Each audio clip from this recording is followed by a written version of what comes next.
Please can you remind me if you'll be so kind, staring out into space, asking God to hear my case, trying to think of all things past.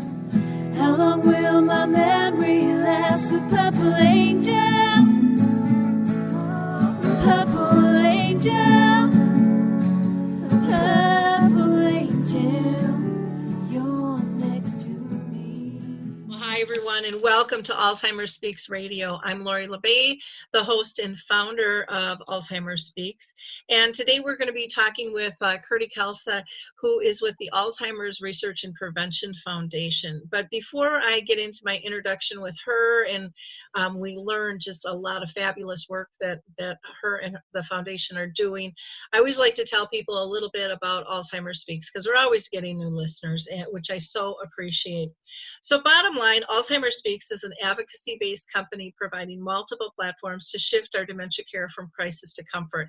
And I felt a need for that because my mom had dementia for 30 years and I felt lost. And so it's really quite an honor to be able to talk with people all over the world that are dealing with this disease, people who have dementia, people who are caring for them, both families and professionals and organizations and advocates, and the list just goes on and on and on. We also here are known as a media outlet. So if a business is interested in expanding their audience, please feel free to talk to me about that. We have lots of opportunities. Our core beliefs here are just having everyday conversations. You know, how do we do that? And have people feel comfortable instead of fleeing us when we want to bring up the discussion of dementia or the discussion of, you know, how do we care for ourselves or for one another? And it's just extremely important. And so I love that we do kind of talk radio here. We have an everyday conversation about important topics to be able to break myths and help bring you resources. We also believe really deeply that the only way we're going to win this battle is to work collaboratively together.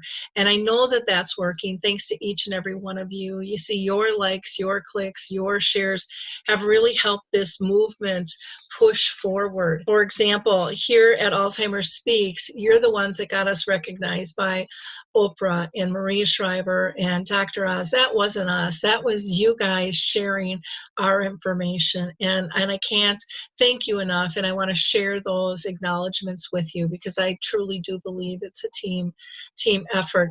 I also want to invite you to be a guest on the show because, again, we need to hear from everybody at all levels because we're a team. It takes a village to live in this world, and it's very important that we include all voices. So I would love to hear your story, your thought, and how you feel we can improve the world with our dementia care culture. I also get a question a lot of, where can I meet you personally? Where are you going to be speaking? Because I do a lot of keynotes and conferences. So in March, I am going to be in Chesterton, Indiana. I'm going to be working with the library system there. They are doing a free, they call it community conversations, and we're going to be screening the film His Neighbor Phil, and I will be in Indiana from March 6th to March 9th. And then March 15th through the 19th, I'm going to be down in Melbourne, Florida. And there is a family caregiver conference, and I'm really excited about that. And then the end of March, the 26th through the 28th, I'm going to be out in Spokane, Washington, doing a Northwest Rural Health Conference. And you can find information on all of those if you just go to alzheimerspeaks.com. They're right on the front page. I always like to give a shout out to a couple of organizations. One is typically the Alzheimer's Research and Foundation, but I'm going to bypass that because you're going to get way more than my spiel on it. So, but I do want to highlight a couple of organizations. One is called the Roberto app, and I absolutely love this because it helps measure brain function, and it's very inexpensive. Again, if you go to our homepage, there's a code, and you'll get double kind of the free trial to see what what it's like. But it was developed by athletes worried about their brain function, with concussions and things like that. And they've now expanded it so it's available to everyone. They're also bringing this into the schools and doing some school challenges, and they're going into the corporate world to show how it can help with team building. And, for individuals, if your score isn't the best, that doesn't mean you have dementia. We have to look at an array of things, which is part of what Kirti will talk about today too. Again, that's called the Roberto app. And you can just go to the App Store and pick that up. Or again, go to our site and you can get the code so you can get a little bit longer trial of that. And then the Women's Alzheimer's Movement, which is Maria Shriver's, and I just adore her to death, is doing wonderful work. They're known as WHAM. They're going to be doing Move for Minds, which will come out in June. And we don't have all the details yet, but I know it's going to be expanded. So I will keep you posted as I get information on that. And then the last organization is called the Call Alert Center, which I love. With dementia, there's always a possibility of somebody wandering, and you never know what's going to happen until it happens. And this is a system that allows you to prepare ahead of time, because when you're in crisis, you don't want to be figuring out how tall is somebody and how much do they weigh, and you just want that stuff in place. And the Call Alert Center will work with the police and with you, and they will disseminate an alert through the phone system, and then they put together a piece that you can share kind of with what they call your buddy list on social media, because a lot of times it's eyes and ears on the ground that can really help speed up the process in terms of finding someone. Let's get to our topic today. We are going to be talking about how to achieve brain longevity in our golden years. And I am slowly creeping up. I should say fastly creeping up on my golden years here, because I'm going to be 60 pretty soon. And it just amazes me how time flies and how I'm falling into that category here really quickly. We have Kirti Khalsa with us, and she is from Rome, Italy, and she also lives in Tucson, Arizona, and she is the CEO and the co-founder of the Alzheimer's Research Prevention Foundation. And she is really driven by her passion to help elders, stay healthy and vibrant, and really, continue to be a part of our community. And she is a yoga practitioner for over 30 years and a yoga teacher for seniors and people with disabilities for 20. And so she just has some great insight. She's one of the kindest people I've met in my life. I just adore her. She enjoys gardening in her spare time, and she speaks 5 languages, but she's going to have to keep it to English because this girl only speaks 1. So welcome, Kirti. How are you today? Thank you so much, Lori. I'm doing great, and I'm so glad to be with you and everyone listening today. And before we start, I just want to say how I honor your work, and I acknowledge, and I'm really, I want to congratulate you for what you've done, because it's AlzheimerSpeaks.com is really a wonderful resource for people. I've participated, I've listened into many of your programs, and I look at it. I refer people to it very often, even in our trainings, because people are lost, and there is no one center place where you can learn and you can be inspired and you can share and you can just feel that you're part of a community. So thank you and congratulations for this. And sometimes, life does give us lemons, and you've made a lot of really good lemonade.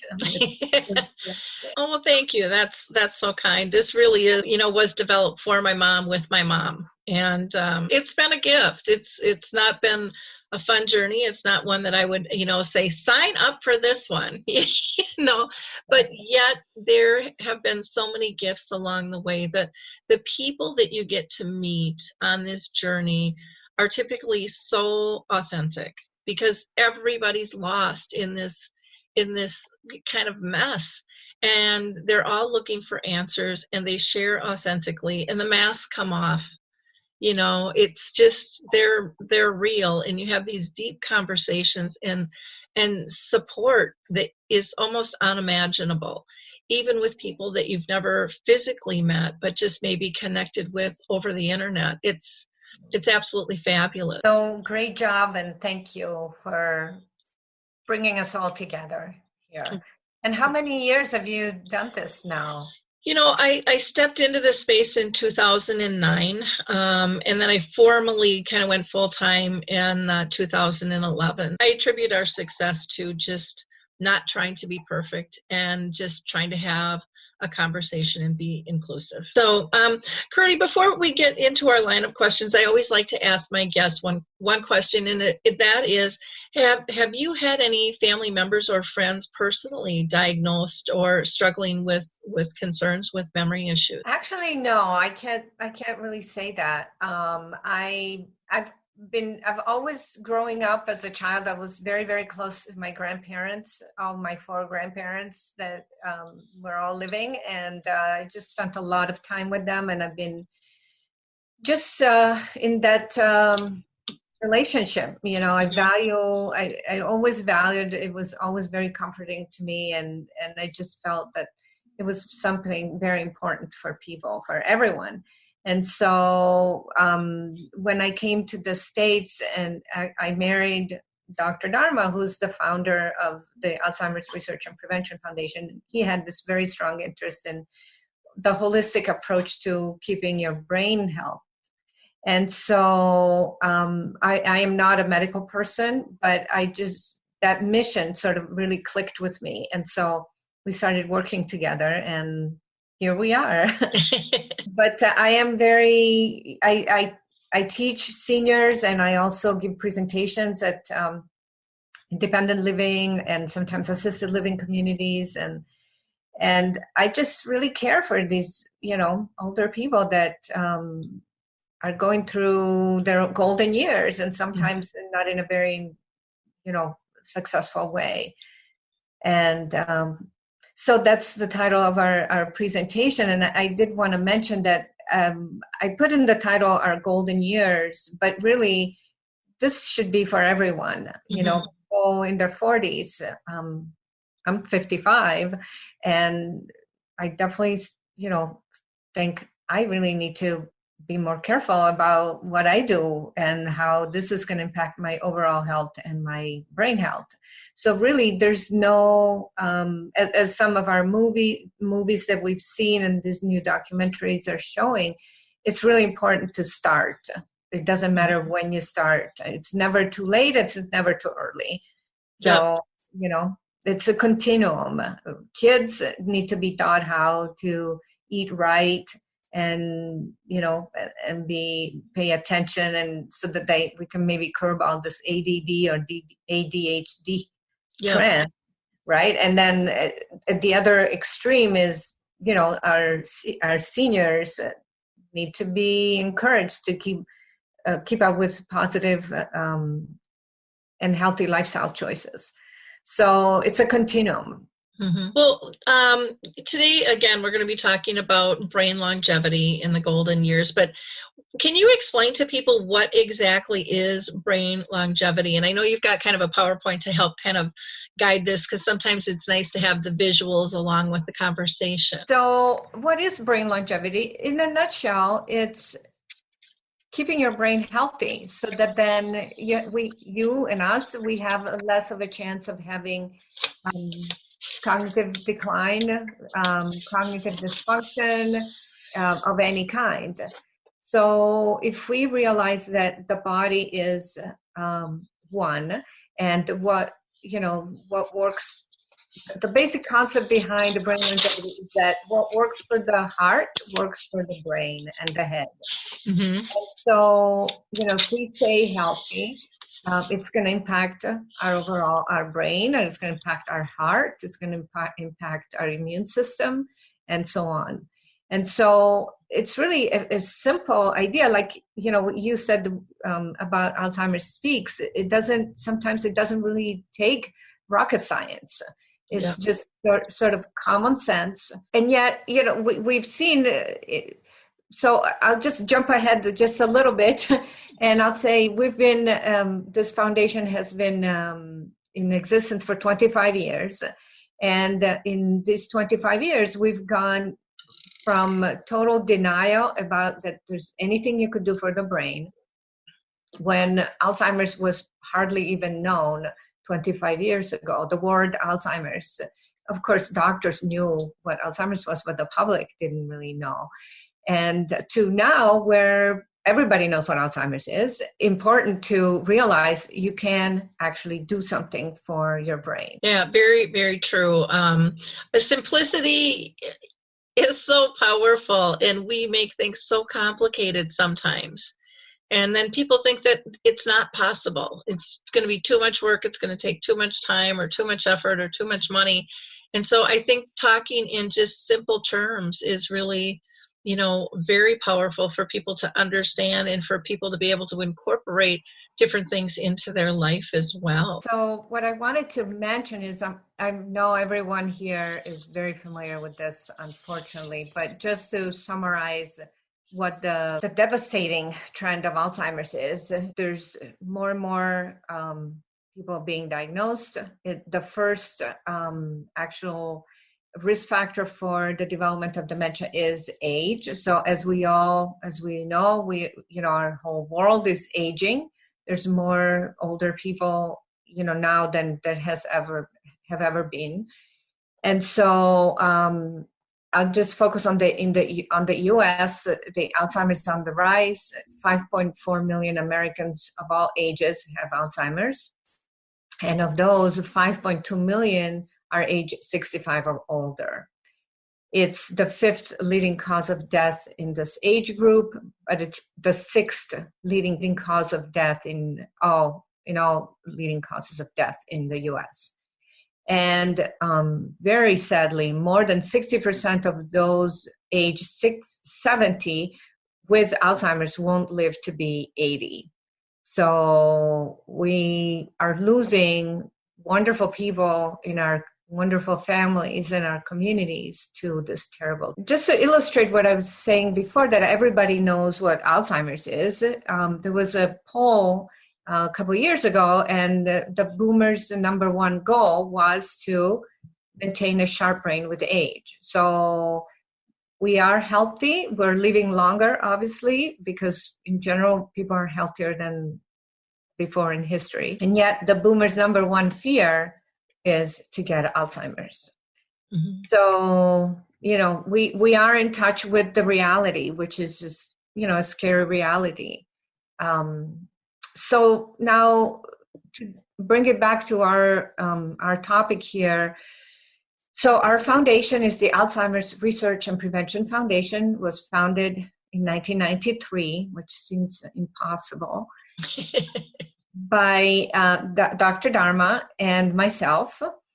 And we are dedicated to the prevention of Alzheimer's disease by funding neuroscience research on lifestyle methods, including yoga and meditation, and providing educational outreach and memory screenings as Alzheimer's awareness program.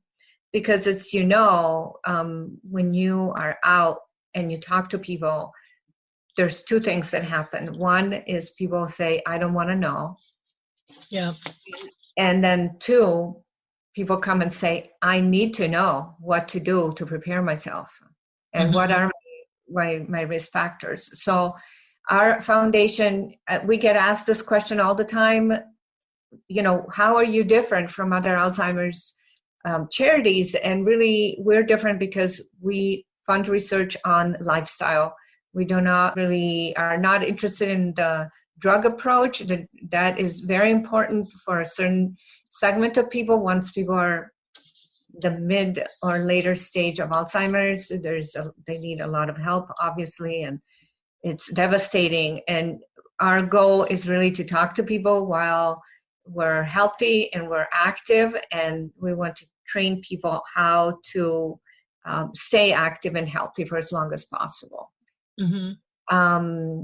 And so to kind of summarize that, this is what we've been doing for the last 25 years. We've been dedicating research to the prevention of Alzheimer's through yoga, meditation, and lifestyle. We've been revolutionizing the conventional medical wisdom, because really everybody always thought you just take a pill and, manage it that way. And unfortunately, it's really not the status of affairs right now, because there is no magic pill and no drugs are really working very effectively. There are some medications that are working in some people, but not as extensively as needed. We've been establishing Alzheimer's disease as a preventable disease that can even be effectively treated and often prevented via a brain healthy lifestyle.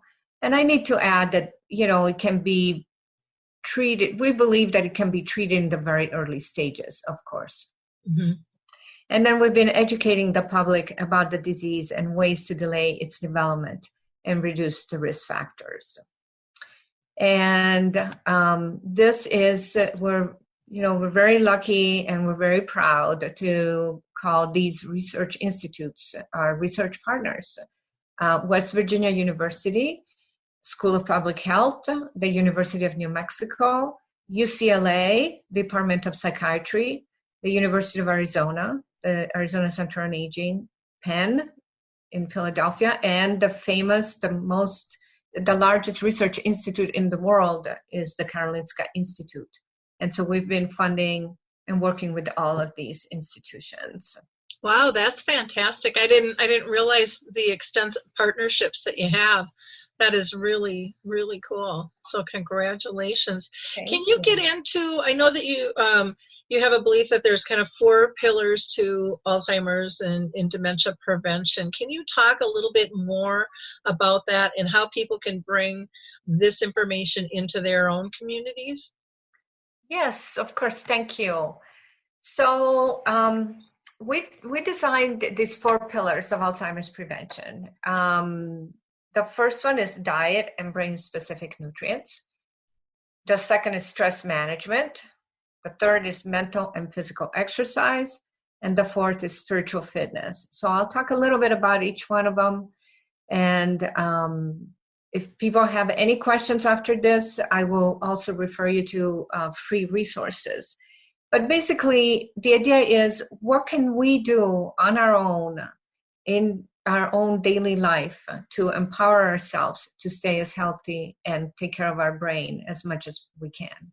We don't need to rely on, outside influences or outside advice or, because what we do every day is really what matters. So diet, it's the thing we do, we do the most probably after sleep is we eat. So the Alzheimer's prevention diet or a brain longevity diet includes 20% of good fat, like extra virgin olive oil, avocado, nuts, flaxseed oil, omega-3s. So good fat, omega-3s from fish. And then 40% lean protein, like fish, chicken, turkey, soy, if people are vegetarian. And 40% complex carbohydrates. And we don't mean sugar here, such as vegetables, legumes, some whole grains, fresh fruit, of course. So that makes up your carbohydrates intake. And then superfoods for the brain. What are those? Blueberries. Everybody knows about blueberries. Spinach. So the dark color produce, plums, leafy green vegetables. All of these are very high in antioxidants, and that's really what helps bring nutrition to the brain and gives really proper nutrition to the brain. Number 2 is stress management, because really it just seems almost incredible, but it just seems that there is more and more stress. It's not going away. Yep. I would just like to know who does not have stress in this day and age. And I'll tell you, sometimes at these assisted living communities, I'll give this presentation and I'll say, who has stress? Raise your hand. Everybody raises their hand. It's just amazing. Older people, our elders, have very legitimate stress because they may be having health problems. They may have a spouse that has health problems. They may have children that have economic difficulty. They may have grandchildren that are, stationed somewhere in the Middle East. And so they may have financial issues themselves. So everybody has stress. So stress kills. This is the reality. If we don't manage the stress, it's very, very deleterious to our brain and our overall health. Exercise. I think many people know now, the importance of physical exercise and keeping your overall health, and it's used as an anti-cancer, a cancer preventative modality. It's used as of course, as a heart disease prevention and treatment. And it's also very, very good for your brain, because physical exercise increases your breathing rate, and also, the pump, how faster your heart pumps. And so all of this together goes in your heart, and it goes, of course, in your brain. So it's very good for your brain. It doesn't have to be really serious, pumping iron exercise. It can be a brisk walk. It could be a dance class. There's more and more research coming out about all these different types of physical activity that help your brain. And then, of course, mental exercise is really true. Use it or lose it. Mm-hmm. So we need to exercise our brain, and it's not through work because work is a different pathway. So it has to be novel exercises. And then the fourth is really spiritual fitness is the combination of psychological and spiritual wellness. So what do we mean by this? Some people are kind of taken aback by this. And what it means is really do something that gives you meaning. So whatever it is, if it's volunteering, if it's running a church group, prayer, anything that, writing a book, writing your memoirs, you'll see that in pillar 3 and 4, what is sort of it's unstated here, but it's a common, is that it has some social component to it. Because when you exercise, you likely go with a friend or go with a buddy or go with a group. And spiritual fitness, if you go volunteer, you usually, I belong to Rotary, and we do service projects. So we go, this weekend, we're going to go garden at a senior home. And so, you're there with other people that are like-minded, that you share interests and stories and experiences with. And that's really, what gives us meaning. So pursue something that gives you meaning. And I know that many times when people are not well or they're isolated, we tend to get depressed, and we tend to isolate ourselves even more. And that's really deleterious, not only, of course, to your state of mind, and we don't want people to get depressed, but also, for your brain, believe it or not, for your brain. And so I just want to mention for all our listeners that we have free resources on just about all these topics. And we have them on our website, alzheimersprevention.org. You can get them as a download or hard copy. And they're free. We will mail them to you, or you can download them right there on the spot. And we have them in English, and we have them in Spanish. Right. Now, the 4 pillars one, is that a download or is that a hard copy? Both? Okay. They're all, yes. Wonderful.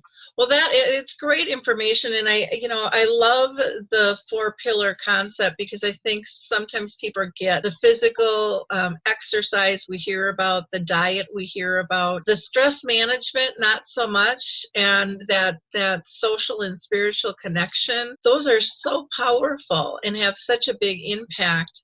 And it's nice to see those, coming to the forefront, because like you said, everybody has stress. They might be hiding it, but it's there. It's there at some level. Oh my goodness! I mean, even if somebody didn't have any problems in their life, just turn on the TV. My goodness, Yep. So it's just full of bad news, and so yes, stress is very, very, very, very important to be aware of it. your company, your foundation, and I'm going to refer to it as ARPF because that's just a little bit shorter, and that's what a lot of people refer to you as. Your focus has really been kind of on yoga and meditation, which for a long time, my belief has been that's been a really uphill battle because, people kind of poo-pooed it originally, and you guys have some great evidence through your studies and stuff now that have really opened the doors, and we're seeing not just the dementia community, but the medical community really embrace this much more than what we've ever seen. That's what I'm seeing from my bird's eye view. Are you seeing that as well? Yes, absolutely. Absolutely. Yes. So yoga is common, it's popular. You see it on ads for businessmen, and, for children, for women, for, older adults. So I just wanted to mention, what is yoga? Yoga is a group of systems of ancient philosophy, practices, and lifestyle that is attributed to be about 5,000 years old. It's made up of breath control, what is called pranayama, and specific bodily postures like asanas, which means, for example, sitting here on the mat, and mudras, which is a hand position, and meditation. And it's used worldwide for health and stress reduction. Having said this, I always, because I'm a yoga teacher, and, when I go and I teach, and I know that this is not the reality. This picture here, can turn people off. So I want to show you, when we teach yoga, this is the reality. You don't have to sit on the floor with your legs in a pretzel. You can sit in a chair. Absolutely. This is one of our teachers, and she's teaching a senior yoga class in chairs. So, I just want to say that because I want to bring it to everyone's level. Yeah. And I think that that's really important in showing that, you don't have to get on the floor where you're not sure you're going to get back up. Exactly. That you can sit in a chair, and, it can be adapted. Exactly. Can totally be adapted. So what we have been, one of our focuses has been research on what is called Kirtan Kriya Yoga Meditation. And I just want to go over quickly, what is Kirtan Kriya? Kirtan Kriya is a 12-minute chanting exercise in the Kundalini yoga tradition that people have been practicing for thousands of years. This meditation involves repetitive finger movements or mudras, plus verbal chanting and silent chanting of the mantra Sa, Ta, Na, Ma. And these are the finger, you can see the picture at the bottom. At Sa, you touch your index finger. At Ta, you touch your middle finger. At Na, you touch your ring finger. And at Ma, you touch your pinky. And you just keep going, Sa, Ta, Na, Ma, for 12 minutes. It has a little bit of a sequence to it, and people can learn more. They can email me. They can look it up on the website. But what does this mean in English? Kirtan is a song because it's sung, and these ancient primal sounds from Sanskrit come from the word Satnam, which means my true identity. So that's what this mantra means. And the Kriya, which is in the title, refers to a specific set of movements or chants. And so in this yoga tradition, Kriyas are used to help bring the body, mind, and emotions into balance, thus creating healing. So we have actually done... Kirti, can I have you just go back for a second?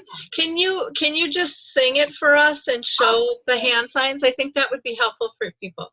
Sure. So the hands will be in your lap, but I'm just, of course, bringing them up here so you can see. And so you go Sa, Ta, Na, Ma, Sa, Ta, Na, Ma. And then you do 2 minutes out loud like this, 2 minutes in a whisper, Sa, Ta, Then 4 minutes silently, where you just do it in your mind. Mm-hmm. And you keep doing your fingers. Apparently, the different types of chanting and silent work on different parts of your awareness and of the brain. And then you go back in the whisper, sa, da, na, ma. And then sa, da, na, ma, sa, da, na, ma. That's it, 12 minutes. Well, and I think, to me, and I'm a novice at this, but to me what it does is it gets you to concentrate on nothing but that, and pushes everything else away so that you can really just get into that kind of really quiet space, that peaceful thing, because it's repetitive. You know what to expect. You're part of it, and nothing else really enters in. And I know for people who haven't done something like that, it can seem really strange, but I think you'll be really surprised at how you feel afterwards, because it doesn't have to be perfect. You can go with the flow with it, and to get yourself comfortable, just like you adapt to the chair yoga and stuff. Some people, maybe they can't do it for a full 12 minutes initially, but I would encourage people to at least start and try it, because I'm a big believer in breath and how that changes just our whole core.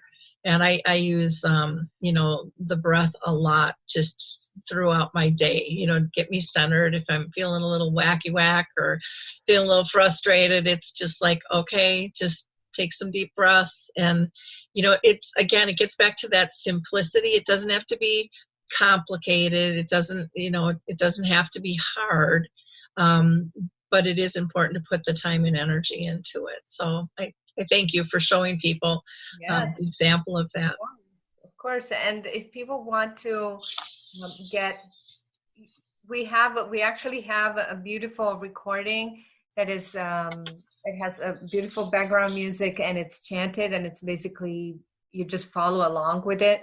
It's only 12 minutes, and it's, I think it's a $20 donation to the foundation, and all proceeds, of course, support Alzheimer's awareness programs. So you can download it or purchase the CD, same price. Great. From our website. And again, there's no magic bullet. This is not going to cure everything. But, when you adopt this as a part of your healthy lifestyle, it will make a difference. Mm-hmm. And I'll show you a little bit more about what this research has done. So I wanted to show everyone that these are the scientifically proven benefits of the simple 12-minute chanting exercise. Reduces stress, improves sleep, reverses some symptoms of memory loss, increases energy levels, upregulates positive genes, increases your telomerase by 43%, which is a genetic marker, decreases anxiety and depression, improves psychological well-being, enhances neurotransmitter function, increases blood flow to significant brain areas, reduces some risk factors for Alzheimer's disease, like depression and more, and downregulates the genes that cause inflammation, meaning it balances the inflammatory markers in your body, in your blood. Oh, wow. That one I wasn't aware of. The other ones I was, but that last one I wasn't. And so many people have issues with inflammation. Oh my gosh, it's big. Yes. Yep. So I am not a doctor or a radiologist, but I want people to see this was the very first study that we did on regular volunteers, healthy people with Kirti Kriya. So this was the before. This is a SPECT scan that measures blood flow to the surface of the brain. And this is the brain seen from the neck. So okay. From the bottom, not from the top. And so this is the before. And this is the after picture after 12 minutes. So even somebody that is not trained can certainly see that the after looks more puffy, so fuller and more symmetrical.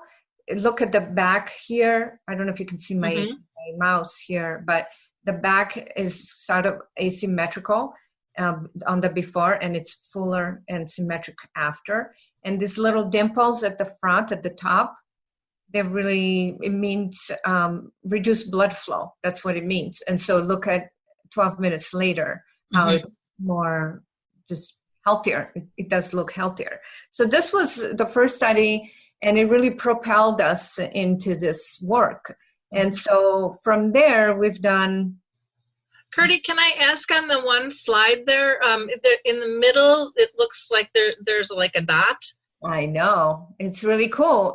They think, so the radiologists think that it's the thalamus that is activated. Okay. And, but they don't know because they've never seen it before. Okay. So it's quite an impressive picture. And so we've done since then, this was completed in 2008, I believe. And we've done since then at least 5-6 studies. And, for the benefit of our presentation, I want to show people that one of them, showed that meditation had an improvement in cognition, whereas the relaxation, which was actually just listening to music, had not, an improvement in cognition after 8 weeks. Okay. So something is working with this technique. And also this is a very interesting slide that shows, we measured telomeres or telomerase, which is the end of your DNA strand at the very end. It's the cap on your DNA. And so it's the genetic measurement. And we showed an improvement in genetics. So meaning that technically speaking, what happened was that this enzyme that covers your DNA strand was stronger. So wow. It's a significant, very significant benefits for really just tapping your fingers for 12 minutes. Yeah. Say it this way, And I really like this slide because this was used by UCLA, when they were recruiting to do the study. And they said yoga for mild cognitive impairment at UCLA. And they have, these, of course, mature individuals. I want to tell you that this work has been presented and featured in medical textbooks like these. We've had 30 papers published in prestigious medical journals since 2010, including the Journal of Alzheimer's Disease, the Arizona Geriatric Society, the Lancet, and more. And in 2017, our research was published 3 times in the Journal of Alzheimer's Disease. And I want to start with the one at the bottom: meditation and music improve memory and cognitive function in adults with subjective cognitive decline. So this is to go along the lines of what we've been talking about, the yoga. But also, our research is not only focused on this. We've been proud supporters and contributors to what is called the FINGER study, which is the Finnish interventional geriatric study for the prevention of cognitive disability that takes place in Finland and Sweden. And this study is the very first large study, 1,200 people over 2 years was the beginning part of the study, utilizing lifestyle measurements, lifestyle interventions. And so it's really something that mirrors our 4 pillars of Alzheimer's prevention. And so we've been, contributors and partners. And then we also sponsored a branch out of the study studying telomere length. So if you remember the word telomerase from before, this is the same concept, and they're showing that even genetically, not only cognitively, people have improved, but also genetically, people have improved. And in fact, people with the ApoE4 gene improved the most. Really? Yes. So it's incredibly exciting for us. We just want to continue doing this work forever, because the more you start looking at this, the more exciting news and empowering tools we discover for people. I'm going to have to pass that on to one of my members in our memory cafe. Just had the genetic testing, and they have that. In fact, they have two wow. of that gene. And so I'll have to pass this on to them, and because I know their kids are a little bit worried about it as well, and this might be something for them to consider. Certainly. And if they have any questions, they can certainly email me. Okay. Now, you, with all of this, you've also are kicking off a training academy. Can you give us an overview of the brain longevity therapy training and elaborate basically on the benefits of the course for people? Yes, I'd be delighted to. So we just felt that in the growth of our organization, that it was time to start training other professionals on these concepts and these modalities, because unless somebody's really has had the time to study, all of this, or maybe some people are very kind and some people are very intuitive, but otherwise it's hard to sort of start, adopting this kind of a lifestyle approach when you see patients or clients that are elderly and need maybe some kind of coaching in this way. And so we, at the end of last year, we launched our very first brain longevity therapy training event. And it was very successful. As I said, due to the aging of our population, there is a great need for evidence-based lifestyle tools that help older adults stay mentally healthy and sharp and remain active members of our community. And therefore, we created this training program. The program is designed for neuroscientists, healthcare, any allied healthcare providers, leaders in the healthcare industry, so even administrators or people that are in charge of programs at independent living communities, mental health therapists, caregivers, and even individuals who want to learn how to improve their own brain health. Specifically, we want to work with people that will go out and disseminate this to their community, ministers. We've had, nurses, occupational therapists. So people that, have a profession and they already see seniors, or they want to start seeing, specializing in serving the older community. And so we want to give them these tools. And the next actually session of this therapy, brain longevity therapy training, will take place in just a couple of weeks at Kripalu Yoga Center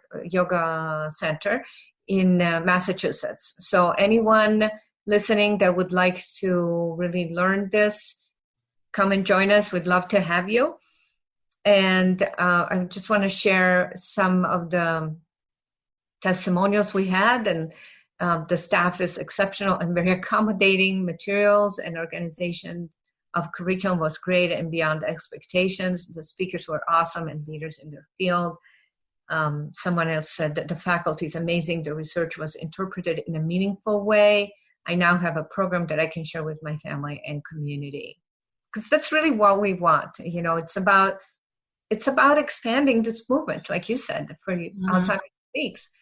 And then another person said, this was one of the most amazing experiences that I have had. the training exceeded all my expectations and was so much more than a training. It was an awakening for all of us to go out into the world and make a difference. Wow. What great testimonials. And I love, how they're all basically saying, this has touched me personally. This is way beyond work, and that you took something that was, because research can be really complicated and just go right over our heads, but you brought it back to the people's level where they can apply it, and you kept it, again, simple, so that they felt it was something they could do instead of, oh, this is just going to be too much. Right. And we're offering, ongoing support as part of the training. So again, if anybody's interested, you can look up our website, alzheimersprevention.org. Wonderful. Now, you had mentioned earlier that this is your 25th anniversary. It's amazes me, how long you've been at this and how long it's taken for people and professionals both to embrace the work that you're doing, because it's I think a lot of people just looked at it as foo-foo, and people are seeing that there aren't medical answers right now in our traditional line of medicine here in the US, and people are really expanding and looking for more, and now you've got the research to back it up. So what is your vision for the next 25 years, and how do you plan to grow and move forward? Well, we have two big visions. The first one is we are funding a large research project on women, and we're calling it the Pink Brain Project, because women are, unfortunately, we are both women, and women are more susceptible to Alzheimer's and dementia than men. And it's a little bit unclear still why that is. And so we want to, there are a lot of, there are some ideas, including that women live longer, and that going through menopause affects the brain. And so there might be something there, and we are committed to studying this. So we call it the Pink Brain Project. The study will begin shortly at UCLA. And then the second big goal that we have is training 1 million brain longevity specialists. So it will happen, I'm sure, and we're excited. People are very receptive. There is a tremendous need. Mm-hmm. And so, of course, people that are ill and are suffering from Alzheimer's, they need care, and their families need to be supported. And we can't just not think about the people that may be at risk or are at risk and mm-hmm. may develop it. And so, there is a need for being more empowered about taking responsibility about their health lifestyle choices. Mm-hmm. So wonderful. Well, that's exciting. Are you guys working, like with Maria Shriver? She's got her Women's Alzheimer's movement. Are you aligned with her at all at this point, or?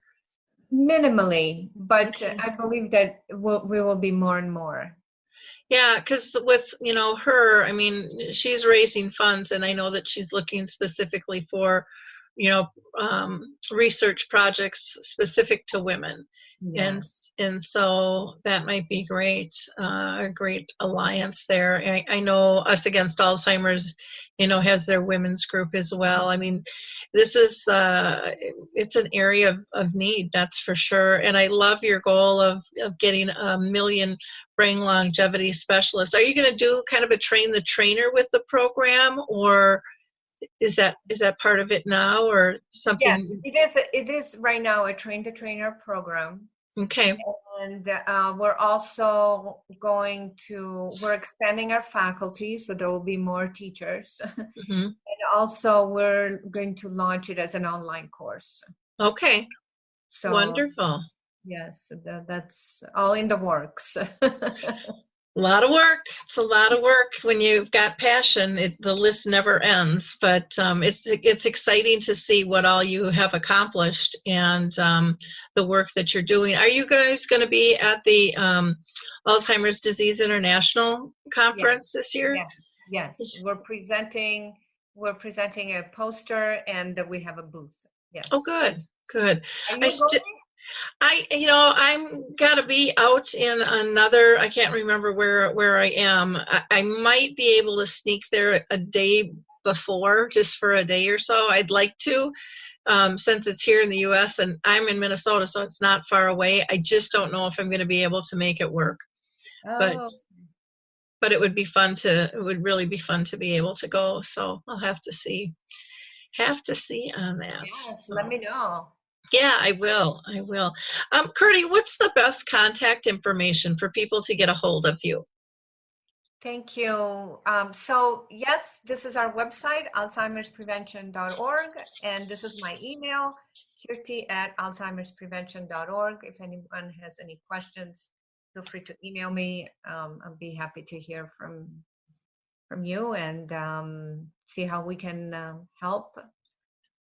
Wonderful. Well, thank you so much for your time today. In wrapping up again, I so appreciate and honor the work that you guys do. And I totally believe that you are just making such a huge contribution to the world. So keep up the great work. And I want to give a shout out to a couple other companies before we close. One is just the Memory Cafe directory.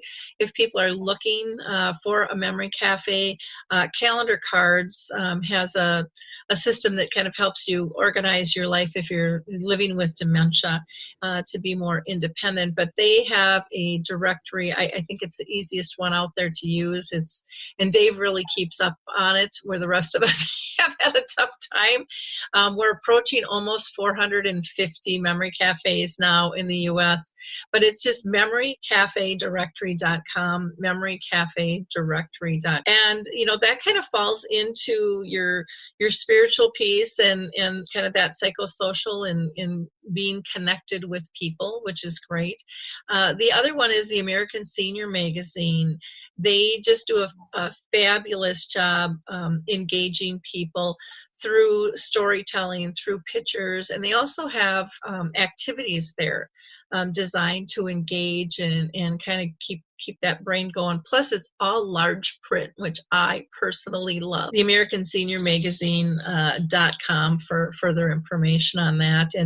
And as always, please check out our other formats on AlzheimersSpeaks.com. There you'll find information not only on the radio show, but the blog and our Dementia Chats, which is a platform similar to this, but I interview people with dementia, and they just have great insights of how they feel and what they'd like the world to look like and how they'd like to be treated in the future. Very, very helpful for both staff and family members and people diagnosed. So again, appreciate you being part of our audience and our community, and we would love it if you would share this information and help Kirti spread the word of their wonderful work and what they're doing.